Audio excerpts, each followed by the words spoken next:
My name is Kearsley Schweller. I'm one of the teachers here at Wild Abundance. My background is in studying herbalism, Ayurvedic medicine, and the culinary arts. I'm a private chef and I do lots of private and public classes.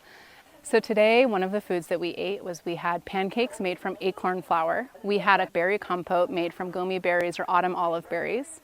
And then we did cooked wild greens in some nice fat. So we mixed very simple ingredients, made some delicious nutty pancakes, and topped it with a local fruit compote. We wanted to have people cook over open fire.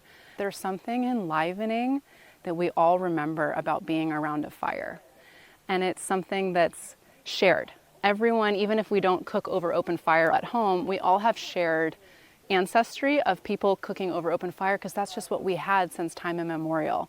So we can revitalize and bring back this art, this craft, and the sensory joy that it is to be around a fire.